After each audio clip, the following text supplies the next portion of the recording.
The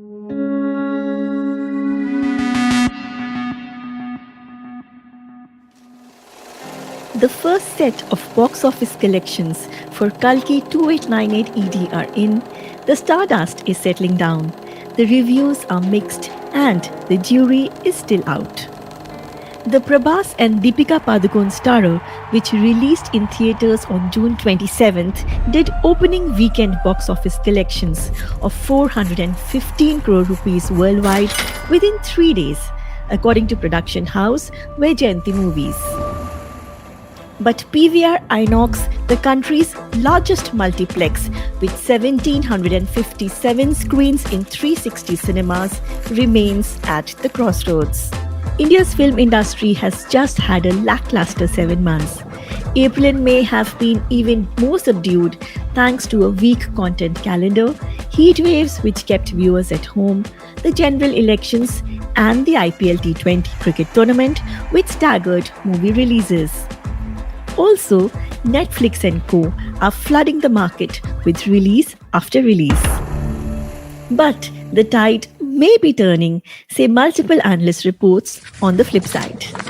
On Monday, shares of PVR Inox went up 6% on the BSE after the multiplex announced 4 new screens in Hyderabad. According to a Nuvama Equities report, ad revenues and margins are likely to improve in FY25, something that could directly benefit PVR Inox, a dominant multiplex player with 30 to 35% of ad revenues contributed from long-term deals with advertisers. PVR Inox, on its part, is putting in focus measures like debt reduction, capex-light models, monetization of real estate assets, and exploring alternate models such as franchisee-owned businesses. It is also partnering with developers, renegotiating rentals, and tying up with food courts, one such deal being with KFC and Pizza Hut operator Devyani International. For the fine print on what's next for India's largest multiplex chain, I caught up with Sanjeev Bijli, Executive Director at PVR Inox, for a corner room conversation.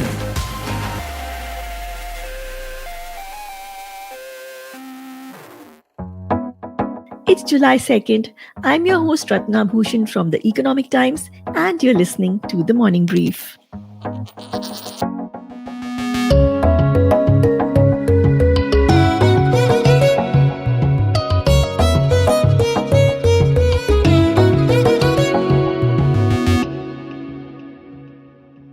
Morning, Sanjeev. Thank you so much for joining us on The Morning Brief. Thank you so much, Ratna. Thank you so much for having me.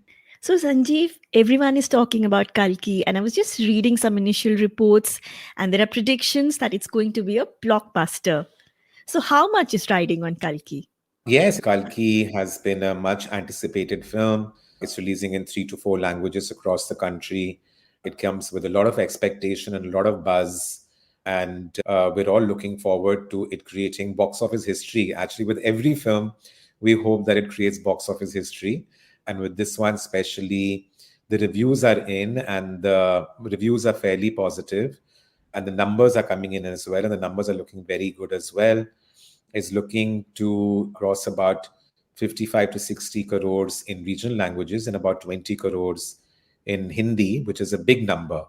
So it's a long time since we've had this kind of a film of this scale and this kind of an opening in this first quarter.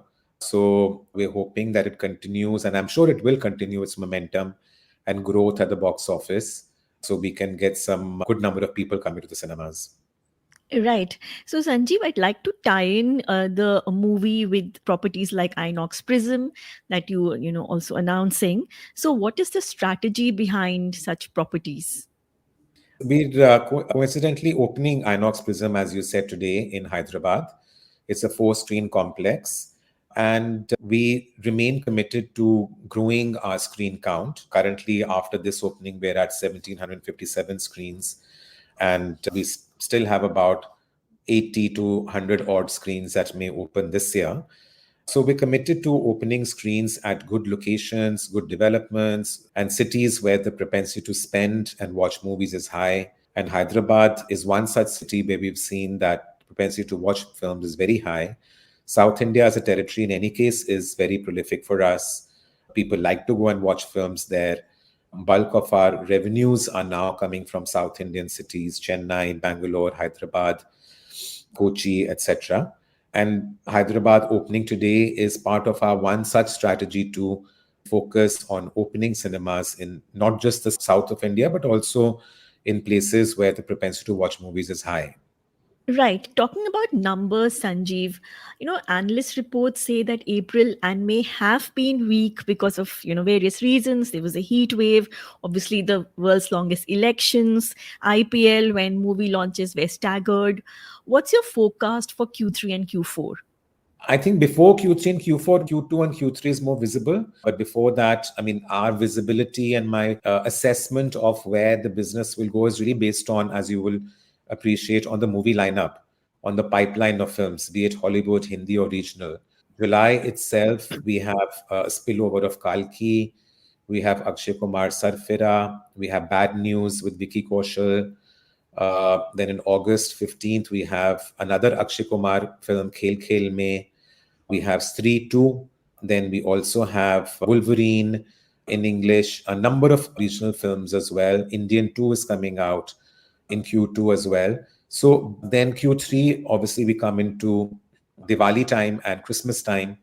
And the big film Pushpa 2 has been now pushed to December, which looks amazing. Then Sitare Zameen Par with Amir Khan. So based on the movie lineup, both Q2 and Q3 look very strong, much stronger than Q1. And as you have rightly pointed out, Q1 was affected both in months of April and May. June has Right. been good so far, but April and May were affected because of elections primarily. But post this quarter, Q2 and Q3 look very strong. Okay, so you gave me reasons. You talked about a strong lineup of movies. Having said that, I'd like to draw your attention to, simultaneous verticals that PVR Inox is working towards. Obviously, we're talking about the collaboration with Devyani International, which created quite a lot of buzz. And I was reading the press release that was issued at that time, the announcement that PVR had issued, which clearly talked about widening to pre-ticketed F&B revenue streams. So what are your expectations from such tie-ups and what's the food court rollout looking like? Yeah, we're very excited. I think what is working in favor of that tie-up is most importantly is that we've tied up with the best in the industry. Devyani is the best in the F&B business.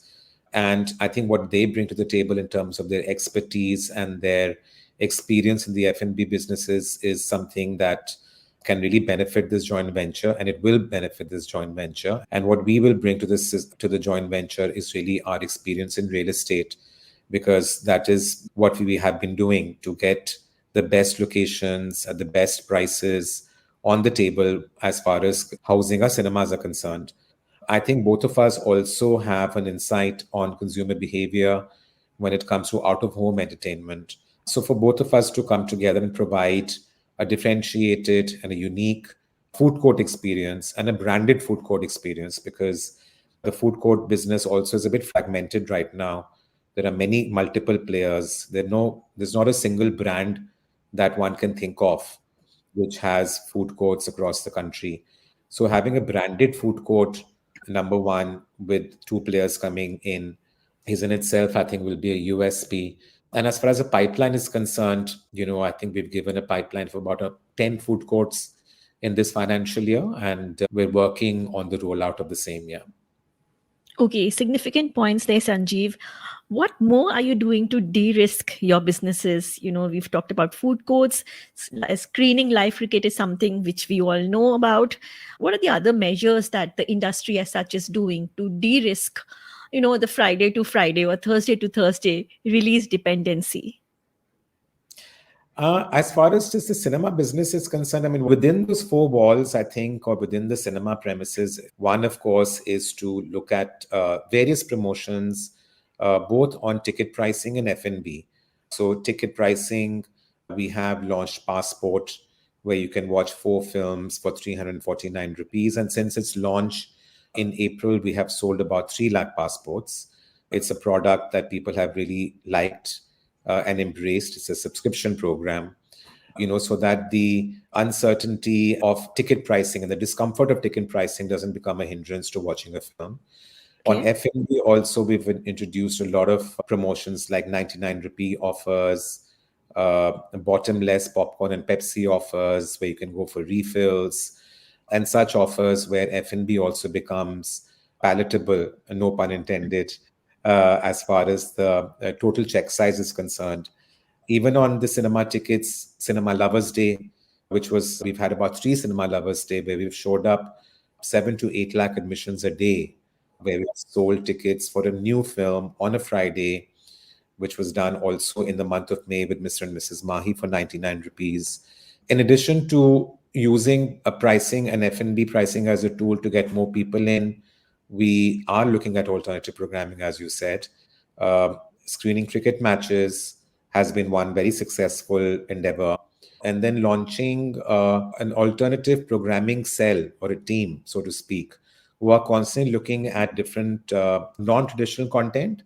So it's not just Hindi feature films or English feature films or regional feature films, but looking at alternate content such as anime films, which have done very well for us in the past 1 year, Korean films, which have done very well for us in the past 1 year, re-releases.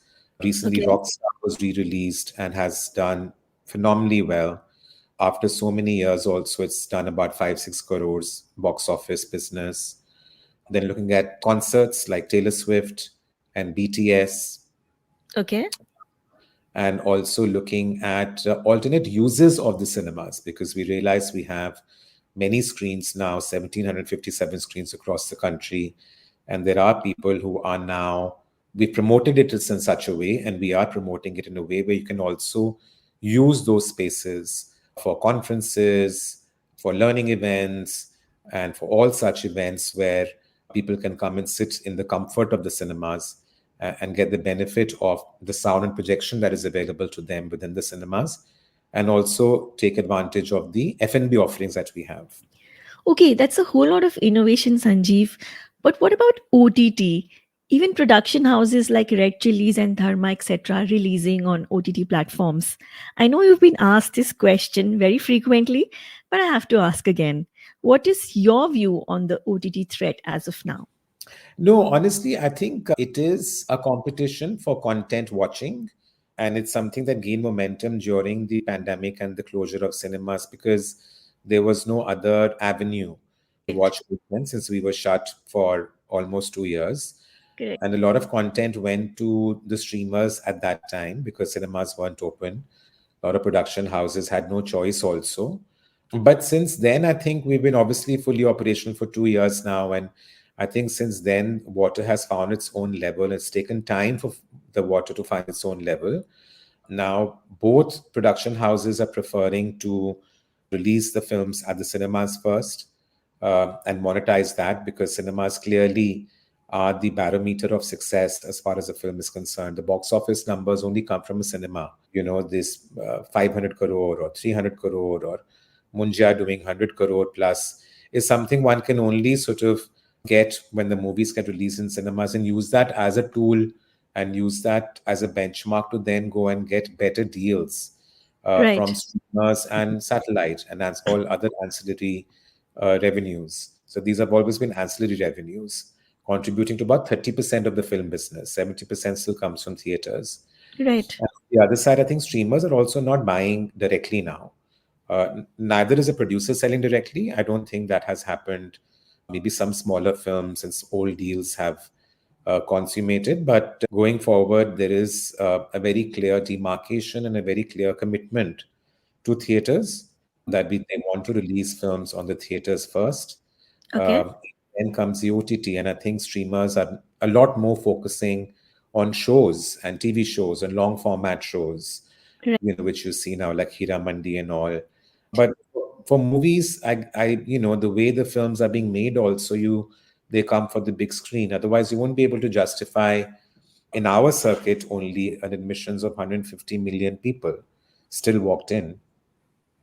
Right, absolutely. Yeah, important points there raised by you, Sanjeev.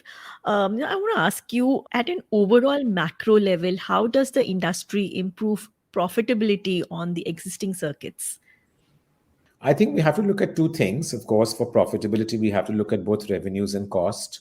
And Right. we are looking at both, of course. We're aware that the profitability has to go up.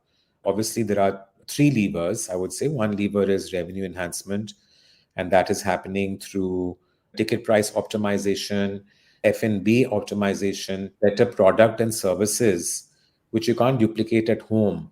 Plus, also aggressively using marketing as a tool to get more people in, using technology to get more people in, by doing segmentation and hyper segmentation and sending them emails and reminders and trailers to entice them to come and watch films. So on the revenue side, these are the two, three levers, which is for us ticket sales, F&B, and advertising sales, which we are maximizing and enhancing. And then on Okay. the cost structure, also we're looking at reducing costs and making our cost structure from fixed to as variable as possible, so that even if a film doesn't do well, a fixed cost structure does not hit the profitability. So looking at more revenue share and low rental deals with developers, rationalization of manpower costs, making our structures very lean, so that the margins can improve. And also, thirdly, we're really focused on reducing debt this year as well, by judiciously deploying capital to good new projects only, and having extra cash to reduce debt levels. Okay, and in the same vein, what about shutting down underperforming screens? Is that something you're also working on? Yes, we've done that. We've shut about 70 odd screens so far. This financial year, only 20, but last financial year also we had. And Okay. going forward, also about 80, 90 screens will be shut down. And these have been non-performing assets. The number became 100, 120 post-merger. So half of them came from PVR, the other half came from Inox. Okay. And we realized these were, assets that were giving negative EBITDA, and also had come to an end of their product life cycle in terms of the mall also. It's then difficult to pull audiences to an empty mall just for cinema watching, because it has to work together. The whole destination factor has to come together and work together. So some of these are on the list to be exited.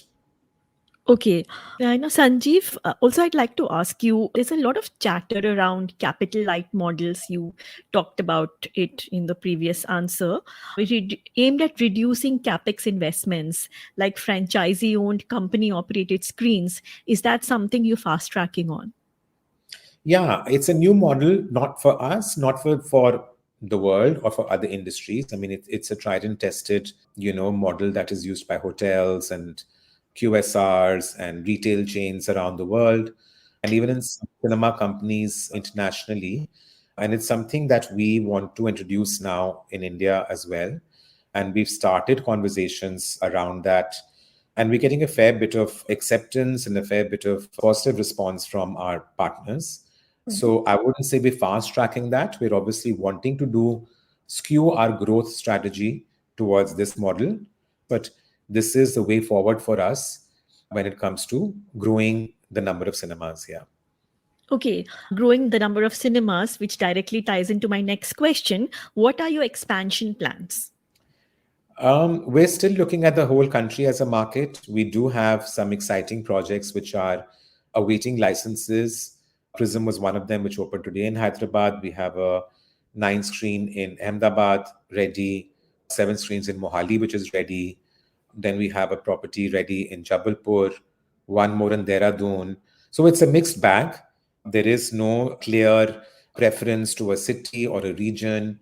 We are basically opening these complexes, and all of them are in good cities with good developers and in good locations. So that always is something which will remain an important criteria. So we have multiple projects lined up for opening, which I think will add up to about 60 to 70 screens this year. Okay, okay.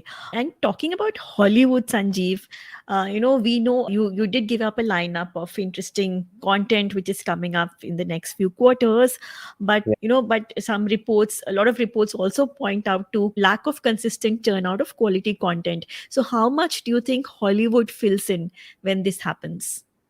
For us, it's all languages matter. And we're very fortunate that we are in operating this business in a country where there's multiple languages which are releasing films on every Friday. So that basically really helps us that if one language doesn't do well or one film doesn't do well, then a film in another language ends up doing well, and that fills the gap, so to speak, as far as admissions are concerned.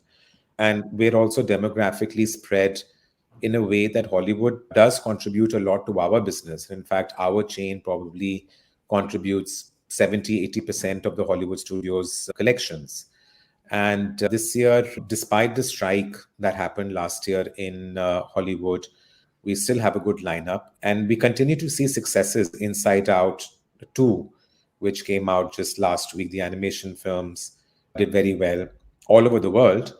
And it did fairly well in India as well. So these are very important films for us. Hollywood films are extremely critical for us because there is a large acceptability and propensity to watch these films in India.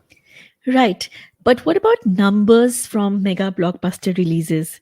Even if a movie is a big blockbuster, it tends to stay for a couple of weeks only, unlike in the past. So, how does that work out for you in the long run in your balance sheets? For us, basically, the longer the movie runs, the better. But I Of do course. feel that good films, of course, run longer, and of course, you're right, those golden jubilee days are gone.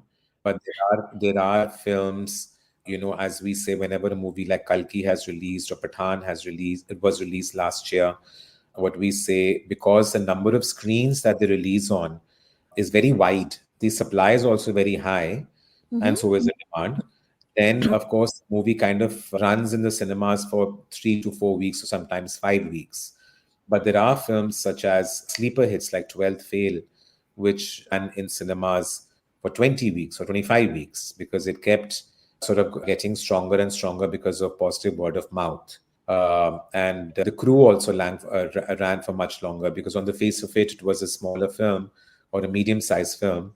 But because of word of mouth, it kept running in the cinemas for longer. So it really varies from film to film for how long they run in the cinemas, but on average, 5 to 6 weeks is pretty normal. Whether the latest box office release indeed smashes records will be clearer in the coming days. Big banner releases like Sarfira, Khel Khel Mein, Chandu Champion, Bhool Bhulaiya 2, Sitare Zami Par, and Singham Again are gearing for release. Regional releases such as Kamal Hassan's Indian 2 are also in the pipeline. So is Hollywood content, which is expected to pick up over the next few quarters following a settlement of Hollywood writers' strike last year with mega releases like Deadpool and Wolverine and Transformers 1. Multiplexes are revamping like they haven't before, de-risking with new revenue streams, renegotiating rentals, and experimenting with asset-light models. Till then, as the multiplexes would like us to say, see you at the cinemas.